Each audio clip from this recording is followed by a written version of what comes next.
हजारों प्रकाश वर्ष दूर एक प्लेनेट है। सुनने में अजीब लगेगा, लेकिन उसके अंदर का कोर प्योर डायमंड्स का बना हुआ है। इतना ही नहीं, ये डायमंड्स इतने सारे हैं कि उनका वजन हमारी पृथ्वी से 14 गुना ज्यादा है। सोचिए, अगर ये डायमंड्स बांट दिए जाएं तो हर इंसान को करीब 260 ट्रिलियन डॉलर मिल सकते हैं। लेकिन ये खुशी ज्यादा देर नहीं रहती। ये प्लेनेट अपने सूरज के बहुत पास है, इतने पास कि हम वहाँ जा भी नहीं सकते। न सिर्फ ये बहुत ज्यादा गर्म है, बल्कि सूरज के गुरुत्वाकर्षण के चलते अंडे जैसा बन गया है। और हालात ये हैं कि ये ग्रह सिर्फ 3 करोड़ साल में ही अपने तारे द्वारा निगल लिया जाएगा।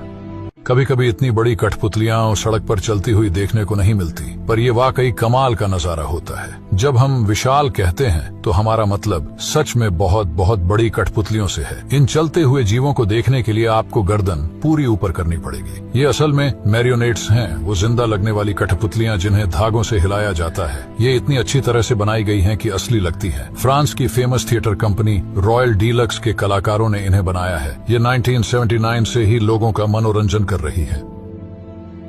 बिच्छू का जहर दुनिया का सबसे महंगा लिक्विड सब्सटेंस है। एक बिच्छू को चीनी के दाने के बराबर ही जहर निकलता है, इसीलिए इसकी कीमत 3 करोड़ 90 लाख डॉलर प्रति लीटर है। बिच्छू के जहर में पाए जाने वाले प्रोटीन का इस्तेमाल मल्टीपल स्क्लेरोसिस, रूमेटॉइड अर्थराइटिस और अल्सरेटिव कोलाइटिस जैसी बीमारियों के इलाज में किया जाता है। साथ ही दुनिया भर में हो रहे कई रिसर्चेस के लिए भी यह जहर जरूरी माना जाता है।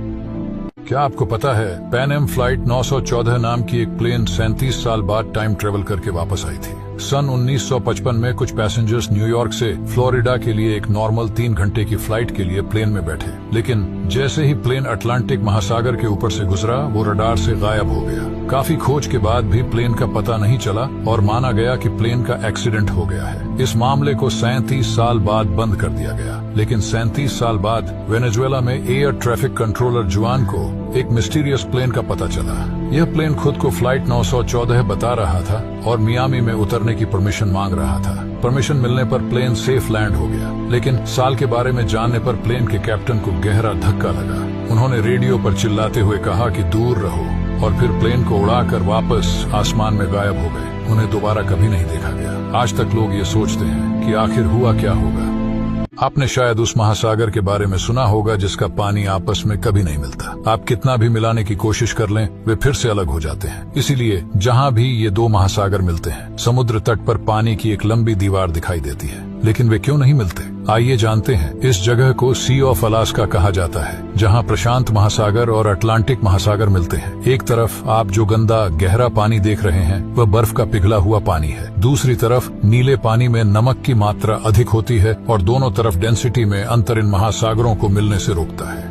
क्या आप जानते हैं कि 2013 में पृथ्वी को एक बहुत ही भयानक सनस्टॉर्म की चपेट में आने से सिर्फ 9 दिन का फर्क था? इसका मतलब है कि अगर यह तूफान सिर्फ 9 दिन पहले आता तो हम सीधे इसकी चपेट में आ जाते और सभी इलेक्ट्रिसिटी सप्लाई शायद सालों तक स्टॉप हो जाती। एंड बिजली से चलने वाली हर चीज, जिसमें आप इस्तेमाल कर रहे फोन भी शामिल है, काम करना बंद कर देती और दुनिया पूरी तरह से लॉलेसनेस में चली जाती। ये विशाल सनस्टॉर्म आमतौर पर हर 11 साल में आते हैं और पृथ्वी को हर कुछ 100 सालों में एक बार इनका सामना करना पड़ता है। ऐसा ही एक इंसिडेंट 1859 में भी हुआ था। उस समय ज्यादा इलेक्ट्रिसिटी का यूज नहीं होता था, लेकिन उस दौरान रात के समय पूरी दुनिया में आसमान हरे रंग की खूबसूरत आभा से जगमगा उठा था, जिसकी रोशनी में लोग अखबार तक पढ़ सकते थे।